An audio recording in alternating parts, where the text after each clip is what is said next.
जय शिवराम मित्रांनो, स्वागत आहे तुमचं आपल्या एका नवीन व्लॉगमध्ये. तर आज मी आलेलो आहे माझ्या गावी कावले कुंभाड येथे. तर शिमगोत्सवासाठी आलो मी. तर पुढचे 6-7 दिवस ऑलमोस्ट आपला शिमगा चालेल, तर तो मी कवर करण्याचा प्रयत्न करेन. तर तुम्ही हा व्हिडिओ पूर्ण पहा, तुम्हाला आमच्या गावचा शिमगोत्सव दाखवतो मी.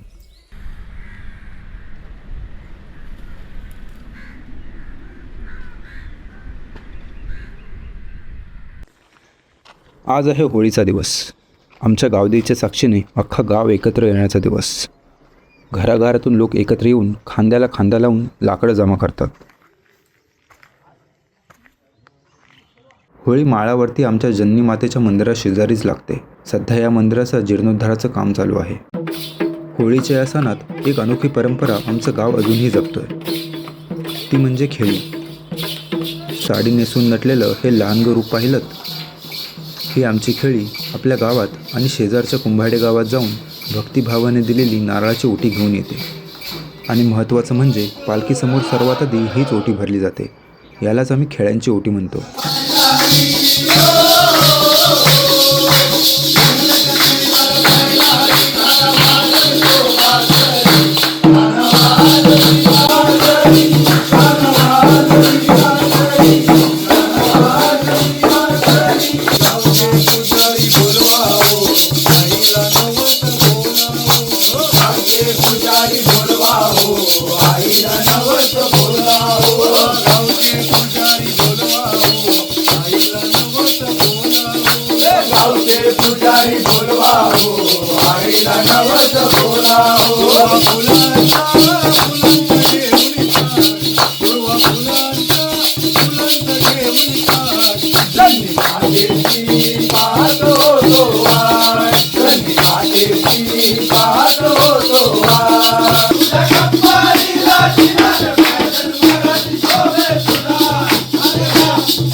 रात्र झाली आणि होळी सजवायच्या तयारीला सुरुवात झाली.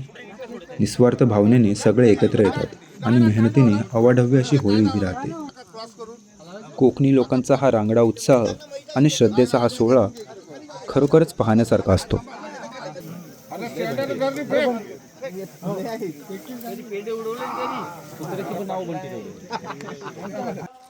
होळी सजवून झाल्यानंतर आता गावकऱ्यांकडून फाक दिली जाते. हा आवाज, ही एकी आणि ही श्रद्धा, सगळं काही अद्भुत. या पारंपरिक गाण्यानंतरच होलिका दहन केले जाते.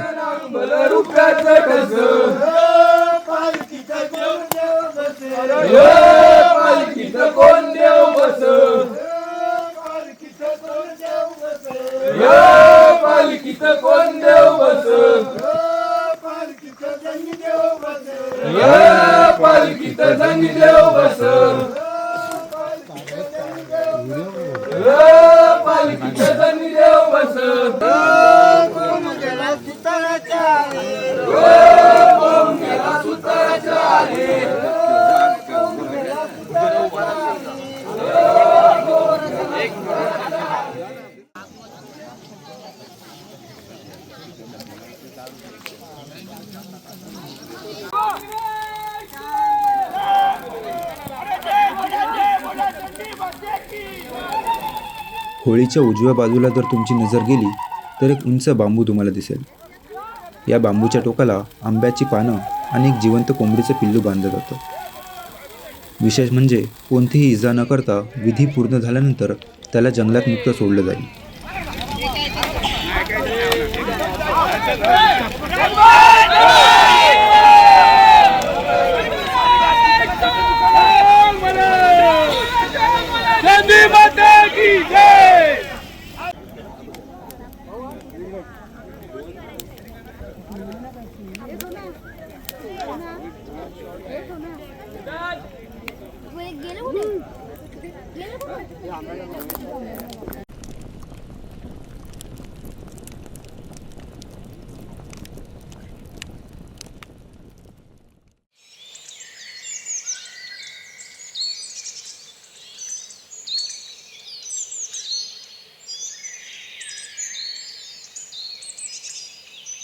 दुसऱ्या दिवशी पालखीला सजवलं जात आहे, कारण आज आपली जननी माता पालखीत बसून आपल्या गावात येणार आहे.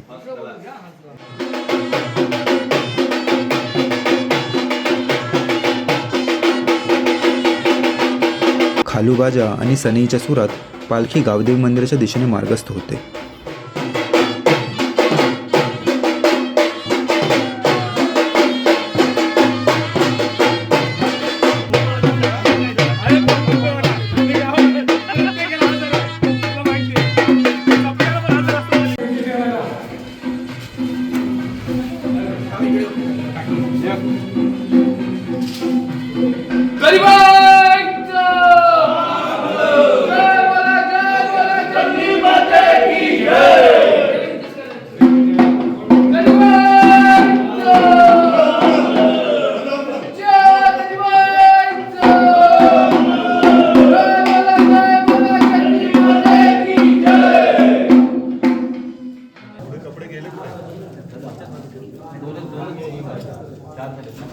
देवीला पालखीत बसवणं हा केवळ एक विधी नाही, तर एक सोहळा असतो.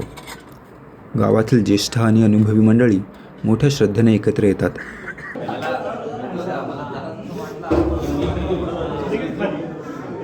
आईला सुबक साडी नेसवून पारंपरिक दागिन्यांनी तिचं रूप अधिकच खुलवलं जातं.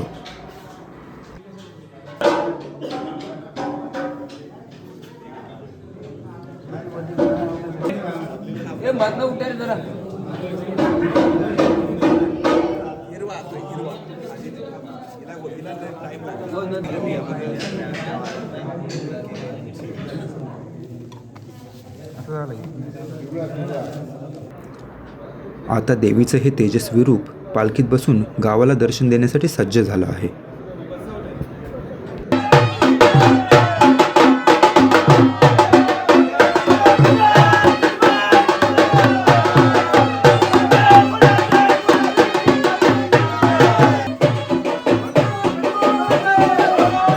पालखीला सर्वप्रथम सहानेवरती आणलं जातं, जिथे देवीला पहिलं गारणं घातलं जाईल आणि जे ऐकल्यावरती अंगावरती शहारा आल्याशिवाय राहत नाही.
यानंतरच सुरुवात होते खऱ्या शिमग्याला.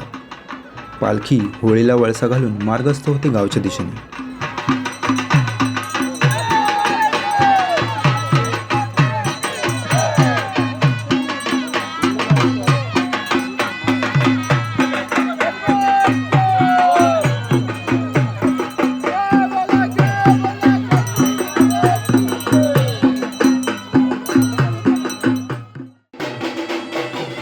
यावर्षी ग्रहणामुळे पालखीचं आगमन सूर्यास्तानंतर झालं आहे.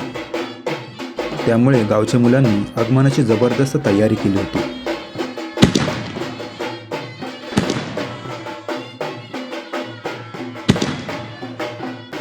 आगमनानंतर पालखीला मनोभावे नाचवलं जातं. तेव्हाच हे काही क्षण.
ठरलेल्या मानानुसार पालखी फक्त एक घर घेऊन तिच्या जागेवरती जाऊन बसते आणि आजच्या दिवसाची सांगता होते.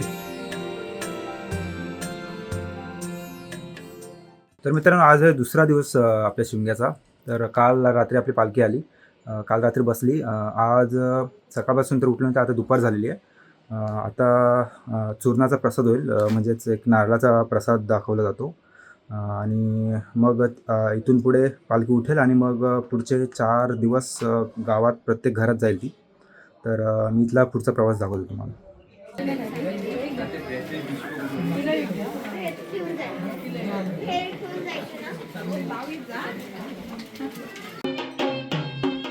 कोकणातल्या शिमग्याचे वैशिष्ट्य म्हणजे देव स्वतः भक्ताला भेटायला त्याच्या घरी जातो. सलग 4 दिवस पालखी गावातल्या प्रत्येक घरात जाते. तेव्हाचे हे काही क्षण. पाय सोय बाय मलका जरी काळी शिकाल काय जरी शरी 5 वेळ घेऊन हे अर्चना सुवे ना तू त्यांनी वटी भरलेली आहे. त्यांच्या घरात जरा सुपती दे तू जाईन तिला पाठवी साजराच नसतात.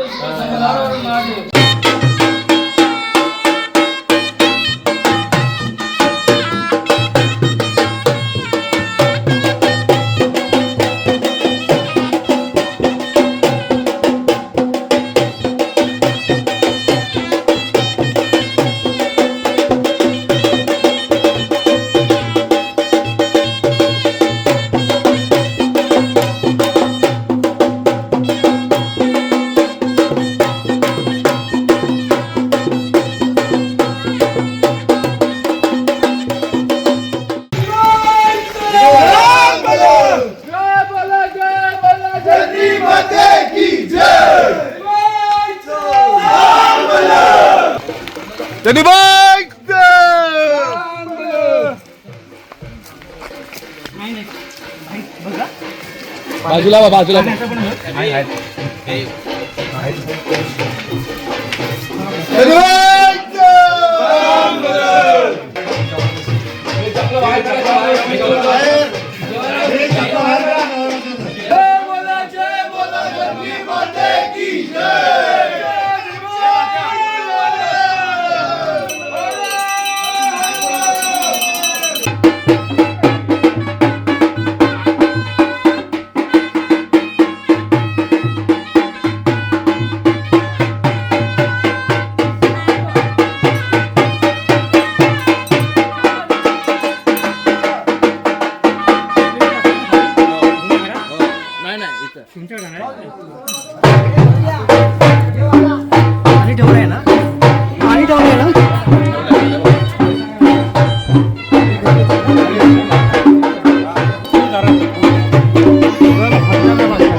आज शिमग्याचा तिसरा दिवस माझ्या परिवारासाठी खूप खास असतो, कारण आज पालखी आमच्या घरी येते. कोकणातल्या शिमग्याची खरी रंगत म्हणजे शरणे, एक असा सोहळा जो काळजाचा ठोका चुकवतो. पण हा व्हिडिओ खूप मोठा होत असल्याने शरणेचा हा विशेष भाग मी पुढच्या व्हिडिओमध्ये कव्हर करणार आहे, जो येत्या 4-5 दिवसातच अपलोड होईल. त्याच्या नोटिफिकेशनसाठी आता चॅनलला सबस्क्राईब करून ठेवा. व्हिडिओ आवडला असेल तर लाईक करा आणि जास्तीत जास्त लोकांना शेअर करा. भेटूया पुढच्या भागात.